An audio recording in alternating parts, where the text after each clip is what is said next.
Magandang umaga sa lahat, and today we are going to the Philippine Eagle Foundation, kasama ang ating buong pamilya. So, ang Philippine Eagle Foundation ay located sa Davao City.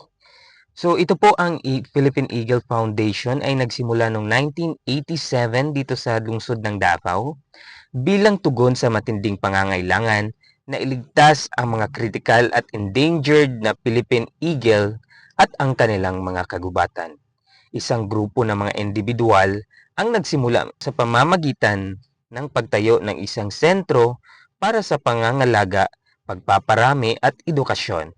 Sa paglipas ng panahon, ang Philippine Eagle Foundation ay lumago at ngayon ay gumagamit ng iba't ibang pamamaraan tulad ng pananaliksik, pagprotekta sa mga komunidad at pagtutulungan sa mga katutubong komunidad upang magsiguro ang pagkaligtas ng Philippine Eagle. At syempre today kasama natin si Dudong Koy Mini Band. So si Dudong Koy Mini Band palagi ang ating kasama sa pagbisita dito sa Philippine Eagle. At yan po, papasok na po tayo sa entrance ng Philippine Eagle. Kasama sila Baby Ino at saka si Luis Isabel.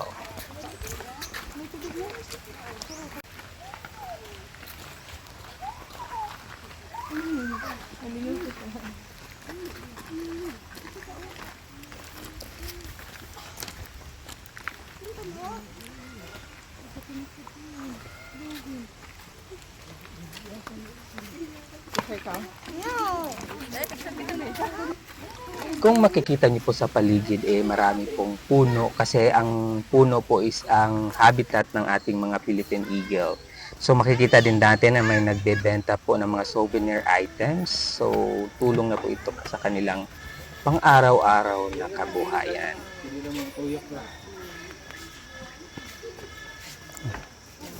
So, papasok na po tayo sa Philippine Eagle Foundation kung saan po nakatira ang iba't ibang species po ng Philippine Eagle.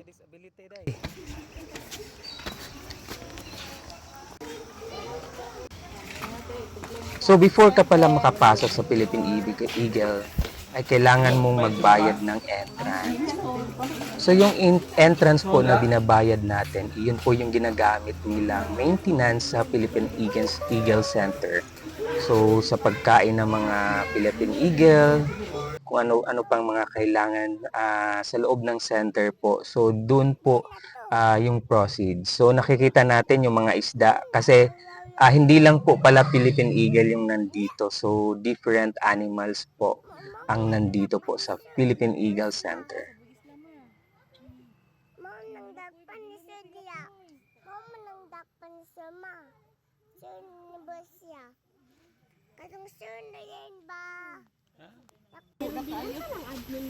Crocodile, oh. Wala man ay crocodile. Snake. Asa? Huh? Lips, oh. Asa snake?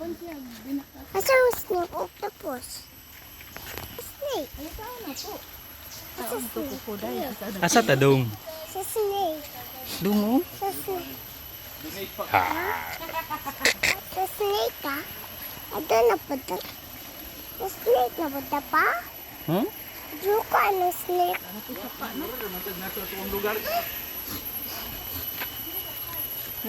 Nature. Ito ang utang. 25.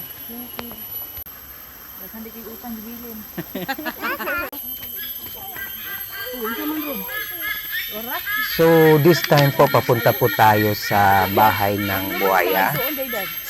So, papunta po tayo doon. So, marami pong mga animals na nandito po na pinipreserve po ng Philippine Eagle Center. Git, si Ino, birthday niya ron. So, ito po yung buhaya. It is a salt crocodile. So, natutulog po yung buhaya. Natulog. So, itsa si Ino. Are, di ba mo namukaw tao?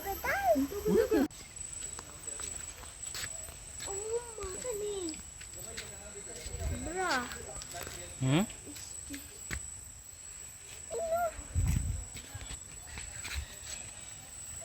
So kung makikita niyo po, meron tayong visitors dito na foreigner.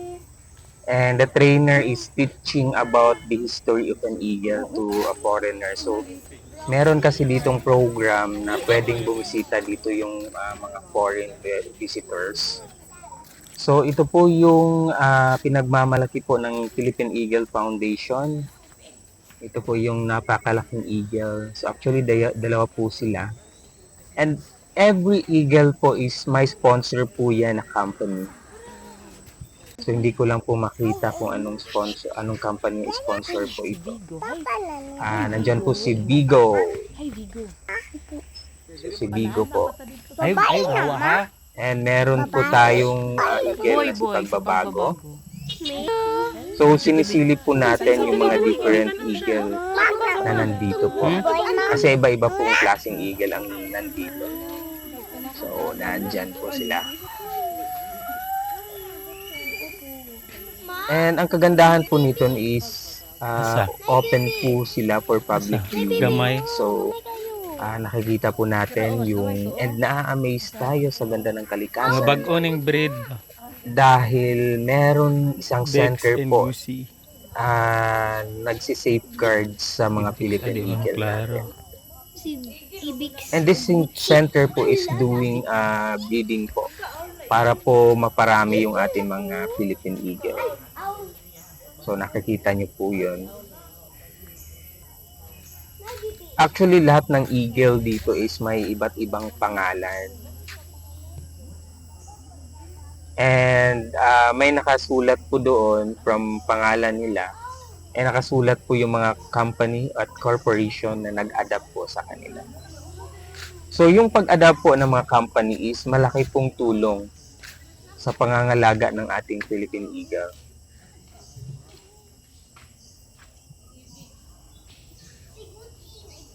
Di dahil sila kalabang. So ang next natin is papunta tayo dito sa kung saan naglalagi ang mga unggoy or the Philippine monkey. So ito po yung lugar nila sa Philippine eagle. So kailangan po sa kanilang tinitirhan is may kahoy po wherein makapag kuhan po sila kung saan sila pwedeng sumabit. So ito po. And regularly po kumakain po ito sila. May nagsiserve po ng pagkain para sa kanila. Actually po, yung Philippine eagle is a way na marami po siyang puno. Kasi ito po yung habitat ng ating mga animals. Dito po sila tumitira. And nadidisturb po sila every time na meron pong development sa isang community like housing, kung ano-ano po yung pinagtatayo ng mga tao. So nadidisturb po sila. And kailangan po nila ng ganitong place na wherein nasi-safeguard po sila. Kasi marami sa ating mga animals or endangered animals Cavalier? ang namamatay po kasi Cavalier, day. nawawalan sila po nung habitat nila, yung tinitirhan nila. At kung saan kinukuha yung mga pagkain nila. So that is why, like Philippine eagle, kokoonti na lang po yung talaga yung number ng Philippine eagle dito sa Philippines. And kung maalala niyo po, meron Pangarap tayo ka before noon, hindi na mga ngayon. rhinoceros. So hindi po natin yung mga dinosaurs. So may nagsasabi din na yung dahilan ng pagkawala ng species nila is yung mga asteroids na bumabagsak at marami pa pong factor. Siguro nawawala po yung kanilang habitat. So isa po yun. So ito po. So ito po is magandang experience lalong-lalo na sa pamilya niyo po na mapasyalan po ang mga lugar na ito. Because sa the moment po na isasama yung family niyo is nare-realize po nila kung gaano po kaimportante yung mga animals at yung kanilang habitat. For them to realize po and to make a resolution kung paano po masisave ang mga endangered species natin. So thank you very much po sa lahat ng nakikinig at nanonood po ng video natin. And hopefully po, marami pa tayong mga travel experiences about ganda dito, Pinas. Thank you po sa lahat.